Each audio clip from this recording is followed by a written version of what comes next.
Breaking news చూస్తున్నాం. Formula race కేసులో పరిణామాలు వేగంగా మారుతున్నాయి. ఈ కార్ రేసు వివరాలు ఈడీకి అందజేశారు. ఆర్థిక శాఖ రికార్డులు, హెచ్ఎండిఏ చెల్లింపులు, ఒప్పంద పత్రాలు, ఎఫ్ఐఆర్ కాపీని ఈడీకి అందజేసింది ఏసీబీ. ఈ కారింగ్ రేసులో హైకోర్టులో ఏసీబీ కౌంటర్ దాఖలు చేసింది. ఇక కౌంటర్ రిపోర్ట్లో కీలక అంశాలను కూడా ప్రస్తావించింది ఏసీబీ. ప్రభుత్వ సొమ్మును దుర్వినియోగం చేయడంతో పాటు అదేవిధంగా నేరపూరిత దుష్ప్రవర్తనకు కేటీఆర్ పాల్పడ్డారని చెప్తోంది ఏసీబీ. కేబినెట్ ఆర్థిక శాఖ అనుమతి లేకుండానే చెల్లింపులు చేయాలని కేటీఆర్ ఒత్తిడి చేశాడని కూడా ఏసీబీ చెబుతోంది. అనుమతులు లేకుండా విదేశీ సంస్థకు దాదాపుగా 55 కోట్లు చెల్లింపులు జరిగినట్లు ఏసీబీ రికార్డ్ చేసింది. ఫార్ములా రేస్ కేసులో మొత్తానికైతే పరిణామాలు వేగంగా మారుతున్నాయి.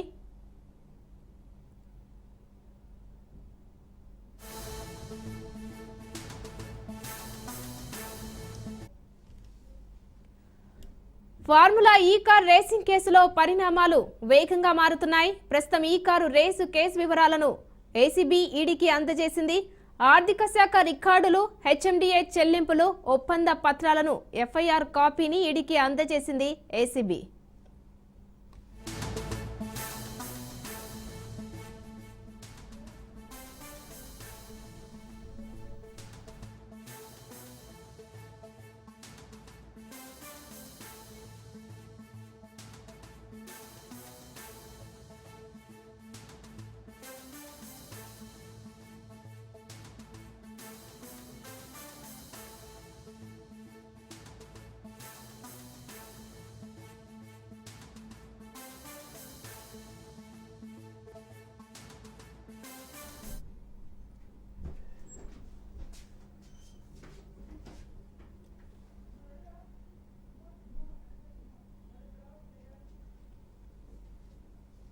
ఫార్ములా ఈ కార్ రేసింగ్ కేసులో పరిణామాలు వేగంగా మారుతున్నాయి. ప్రస్తుతం ఈ కార్ రేస్ వివరాలను ఏసీబీ ఈడీకి అందజేసింది.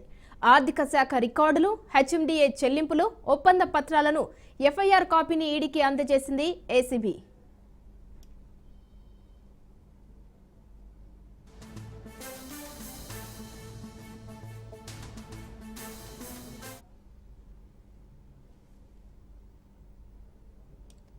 రైట్, ఇక ఇదే అంశానికి సంబంధించి మరిన్ని డీటెయిల్స్ మా ప్రతినిధి పవన్ అందిస్తారు లైవ్ లో. పవన్, చెప్పండి, ప్రస్తుతం అయితే ఈ కార్ రేసు పూర్తి వివరాలను ఏసీబీ అయితే ఈడీకి అందజేసింది. సో దీనిపై డీటెయిల్స్ ఏంటి?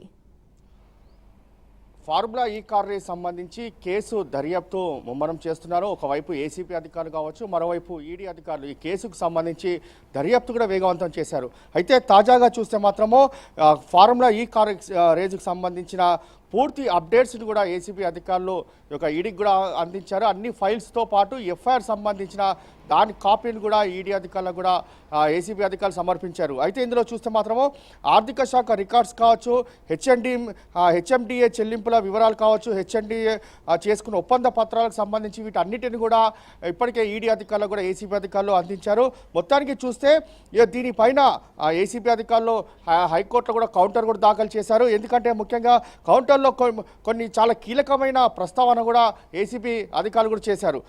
ప్రభుత్వ సొమ్మును దుర్వినియోగం చేయడంతో పాటు నేరపూరిత నేరానికి కూడా కేటీఆర్ పాల్పడ్డాడని చెప్పి కూడా కౌంటర్లో పేర్కొన్నారు. మరోవైపు కేబినెట్ నిర్ణయం కావచ్చు, ఆర్థిక అనుమతి లేకుండానే పూర్తిగా ఎఫ్ఐఓ సంస్థకు 55 కోట్లు చెల్లించారు. ఇక్కడ కూడా ఆర్బీఐకి సంబంధించిన గైడ్లైన్స్ మాత్రము వీరంతా కూడా అనుసరించలేదని మాత్రము ప్రధానంగా ఇందులో హైకోర్టులో ఏసీబీ అధికారులు వేసిన కౌంటర్లో కూడా ప్రస్తావించారు.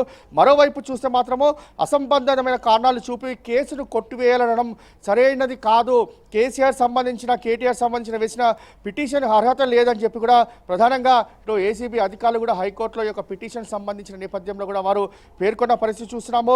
మొత్తానికి మాత్రము ఎఫ్ఐఆర్ కొంత ఆలస్యమైన మాత్రాన పూర్తిగా ఒక క్వాష్ పిటిషన్ వేస్తారా అనే దానిపైన కూడా దీనికి సంబంధించి కూడా ఏసీబీ అధికారులు హైకోర్టులో యొక్క వాదనలు కూడా వినిపించారు. మొత్తానికి చూస్తే మాత్రము ఒకవైపు ఏసీబీ అధికారులు కావచ్చు, మరోవైపు ఈడీ అధికారులు ఈ యొక్క ఫార్ములా ఈకి సంబంధించిన కేసును కూడా చాలా వేగవంతం చేశారు. ఇప్పటికే నోటీసులు కూడా జారీ చేసిన పరిస్థితి కూడా చూస్తున్నాము. జనవరి 7వ తేదీన కేటీఆర్ హాజరు కావాలని చెప్పి కూడా ఈడీ అధికారులు నోటీసులు జారీ చేశారు.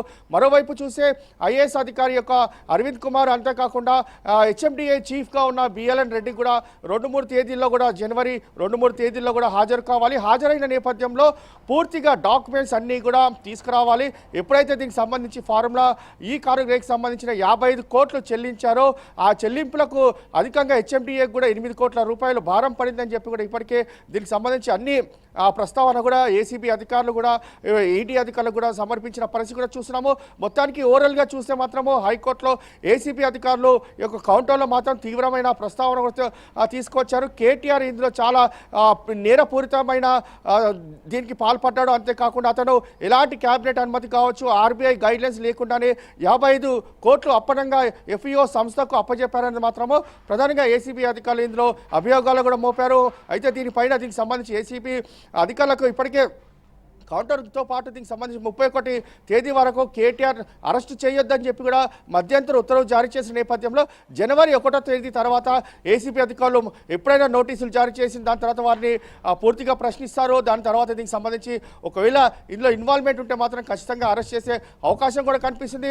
మరోవైపు వీరందరినీ కూడా విచారించినప్పుడు కొత్త పేరు వస్తే మాత్రము వారి ప్రస్తావన కూడా ఎఫ్ఐఆర్లు చేర్చే అవకాశం కూడా చాలా స్పష్టంగా కనిపిస్తుంది. ఓవరాల్గా చూస్తే మాత్రం ఏసీబీ అధికారుల యొక్క దర్యాప్తు వేగవంతం చేశారు. Right, thank you Pawan.